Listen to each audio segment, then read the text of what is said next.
direction and leadership from our party leader, who is the vision carrier of our administration and who right now is in the steering of our party even as we march into the future. The last thing that I want to say is that even as we look at building unity in the party and unity in our nation, I want to communicate or assure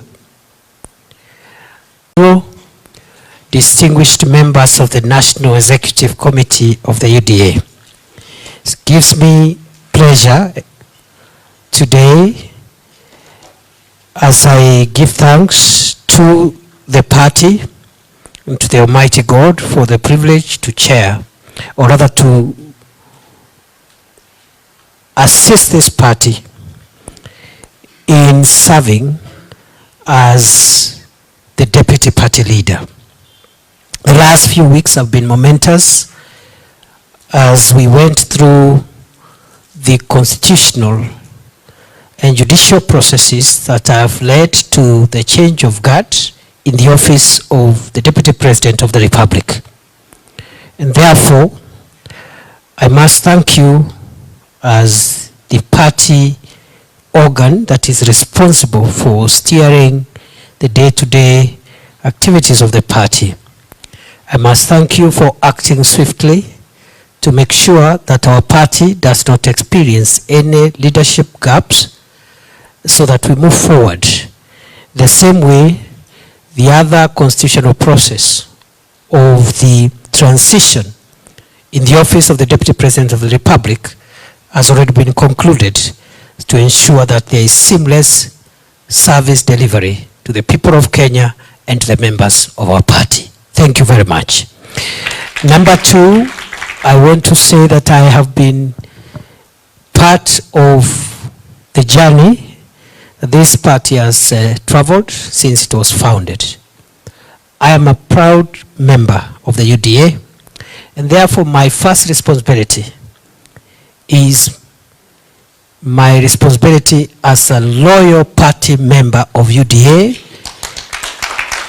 which I have been in the past and I intend to continue being, because all of us are members of this family called UDA, and it is what has made us what we all are outside the context of this meeting. I remember that immediately before I assumed office as Deputy President of the Republic, I served in this administration as Cabinet Secretary for Interior. And every time I have met the leadership of the party, the chairperson, the Secretary General, the Treasurer, members of NEC, party members, I always reminded them that, look, I would not be Interior Minister if it was not for the party. And in all democratic countries, in all multi-party democratic countries, the party is the one that forms government, and therefore the party is bigger than government. The head of state and government is the party leader first before being president, because he is a product. He holds that office by virtue of the party. And therefore, I am very clear in my mind what we need to do as a party going forward.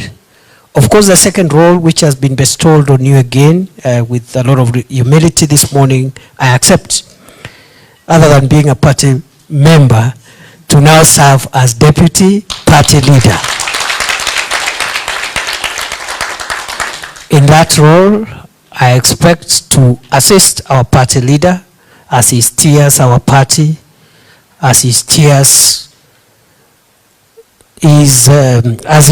the country, as the leader also of the country at the moment, so that some of the functions that he delegates to me, requests me to assist in, or I am asked to assist in by the party, I'll be more than able, more than willing and available to assist in.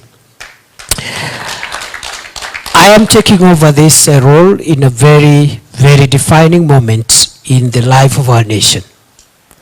At a time when the country is engaged in, or has been engaged in the recent weeks and months, in conversations about identity and who we are as a country.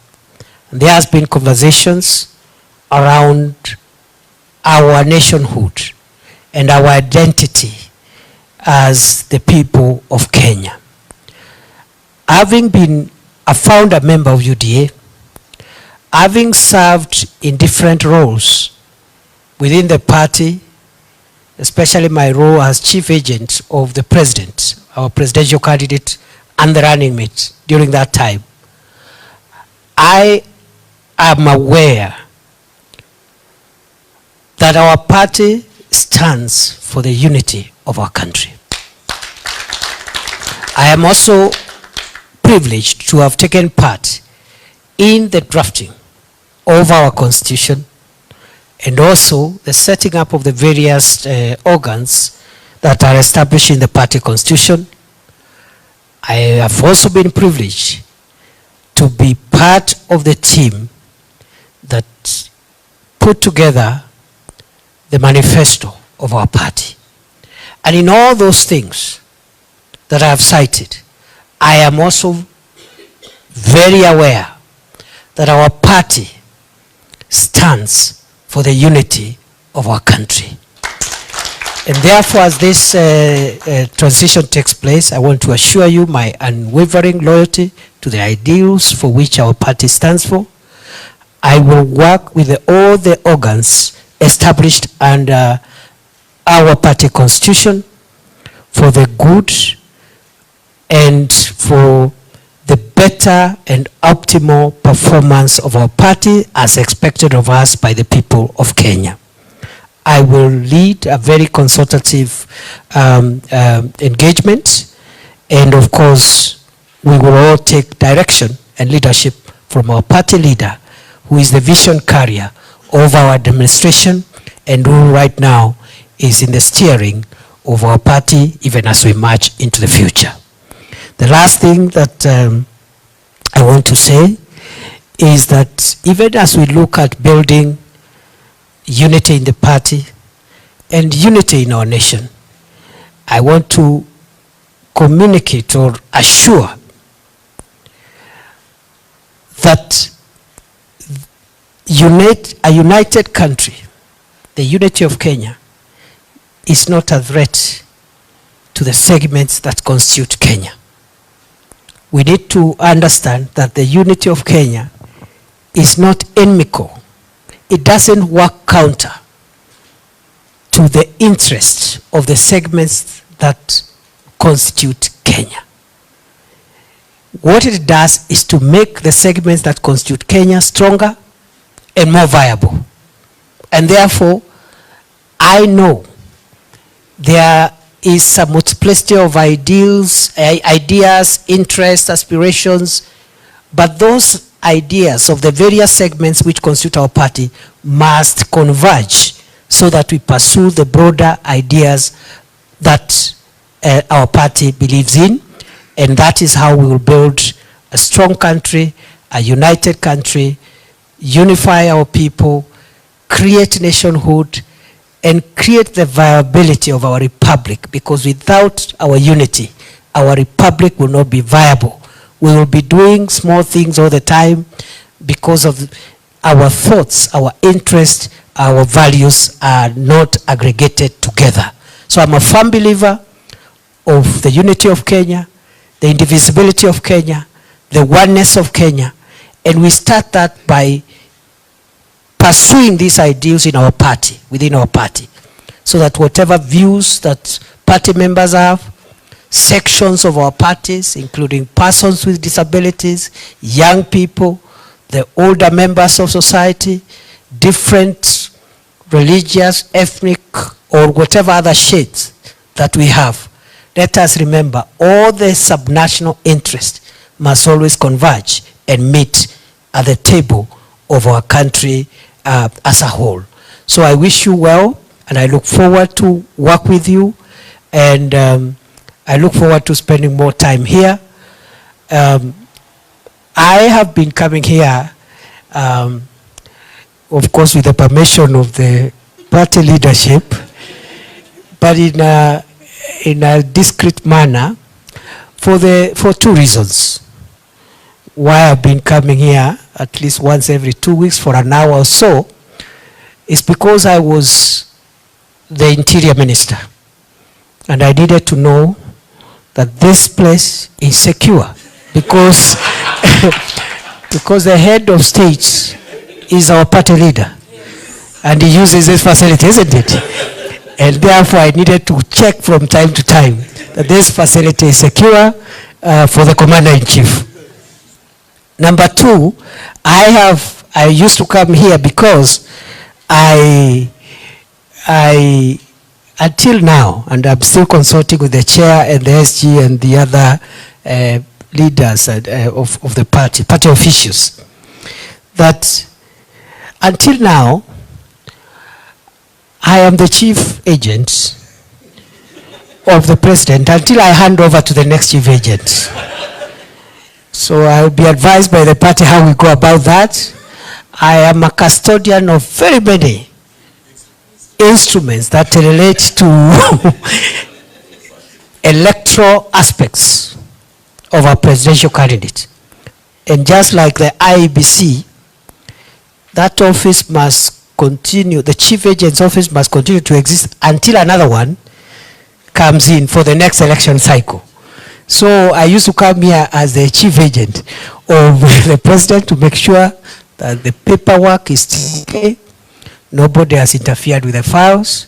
Our liaison with the registrar of political parties is still okay, but only in that limited sense of being a chief agent. Of course, there wasn't much work after the Supreme Court determined or the validity of the election, but it is good manners and good practice that the party's presidential chief agent must hover around until another one is appointed.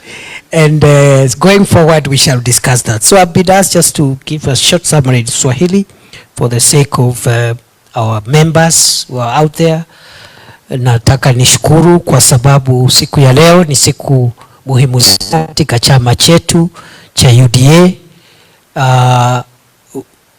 Miezi michache imepita, wiki chache zilizopita, kumekuwa na mabadiliko katika ofisi ya naibu wa rais, na kulingana na katiba ya nchi yetu na shughuli ambazo zimefanywa na bunge la kitaifa, bunge la seneti na mahakama zetu, utaratibu ambao umefuatiliwa umeleta mabadiliko katika nafasi ofisi ya naibu wa rais. Nataka nishukuru chama chetu cha UDA vile vile kwa kuharakisha mabadiliko ambayo itawezesha chama kuendelea, kusikuwe na mwanya katika taratibu na uongozi wa chama. Nimechukua nafasi hii kwa unyenyekevu, na nimeahidi ya kwamba nitafanya kazi na vyombo vyote na vitengo vyote vya chama chetu, kwanza nikiwa mwanachama, kwa sababu sisi zote ni wanachama wa UDA, na mimi nitaendelea kuwa mwanachama mwaminifu wa chama chetu cha UDA. Ya pili, nitafanya kazi mpya ambayo nimepatiwa kwa heshima kubwa na chama chetu, kumsaidia kiongozi wa chama chetu katika kuendesha masuala ya chama chetu, na nitakuwa mara kwa mara nikifanya kazi kupitia ushauri wenu kama baraza kuu la chama na vitengo vingine ambavyo chama chetu kimeanzisha kulingana na katiba ya chama, na vile vile wanachama wetu ambao wako katika sehemu zote za nchi ya Kenya. Vile vile ningetaka niseme ya kwamba chama chetu lazima tukitie nguvu, lazima tukiwezeshe. Kuna masuala ambao bado lazima tuyaendeleze kiwemo jambo la kusajili wanachama. We need to register more members, and therefore I'm going to be part of the drive that is ongoing and try to put our minds together with the party officials, the party leader, so that we can increase our numbers, the membership numbers. That registration of members is a very important thing that we must continue with. The second exercise is, of course, the elections, the grassroots elections that have been going on. We will again, under the leadership of our party leader and consultations with the party organs, make sure that we proceed with that process of completing grassroots party elections. Tukimalizia ni kusema ya kwamba mimi vile vile ninaamini ya kwamba chama kiko na nafasi nzuri katika kuimarisha demokrasia katika taifa letu la Kenya. Na chama kulingana na katiba yetu ndio kinaleta serikali. Serikali zinaletwa na chama. Chama ambacho kinashinda uchaguzi ndicho kinaleta rais, mawaziri na vyombo vingine na vitengo vingine vya serikali ya kitaifa. Kwa hivyo chama chetu ni chombo muhimu cha demokrasia, na mimi nitashirikiana na wanachama wetu na maafisa wa chama na mkuu ama kiongozi wa chama chetu kuhakikisha kwamba tumeimarisha chama chetu, kukitia nguvu ili kiweze kudumu kwa miaka mingi itakayokuja. Kwa hayo mengi na washukuru sana. It is an honor and privilege for me to assume this office today. And I don't know what is the next thing, Chair. I stand to be guided so that I can now, you can tell me what next. Thank you.